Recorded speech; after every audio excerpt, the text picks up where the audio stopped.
In this video we're gonna check if it is possible to switch lenses while recording a video on OnePlus 15.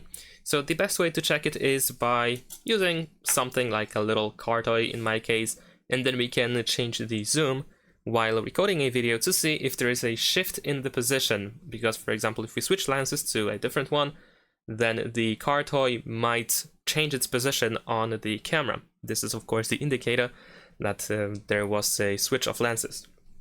So in this case, right now I am using 4K 120 frames per second. And in this case, once we start recording a video, if we switch the zoom, as you can see, lenses do not change. Alright, so in this case we cannot do that, but if we switch to 4K 60 frames per second, let's start recording. In this case we can actually zoom out to the ultra-wide angle, and you can clearly see there is that shift that I mentioned at the beginning of the video. So as you can see, it depends on the resolution and the frame rate that you use.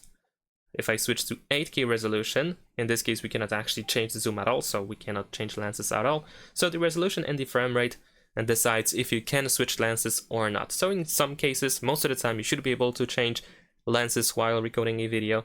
And in some cases, if you use, for example, 120 frames per second, then you will not be able to do so. And that's pretty much it. Thanks for watching, leave a like and subscribe.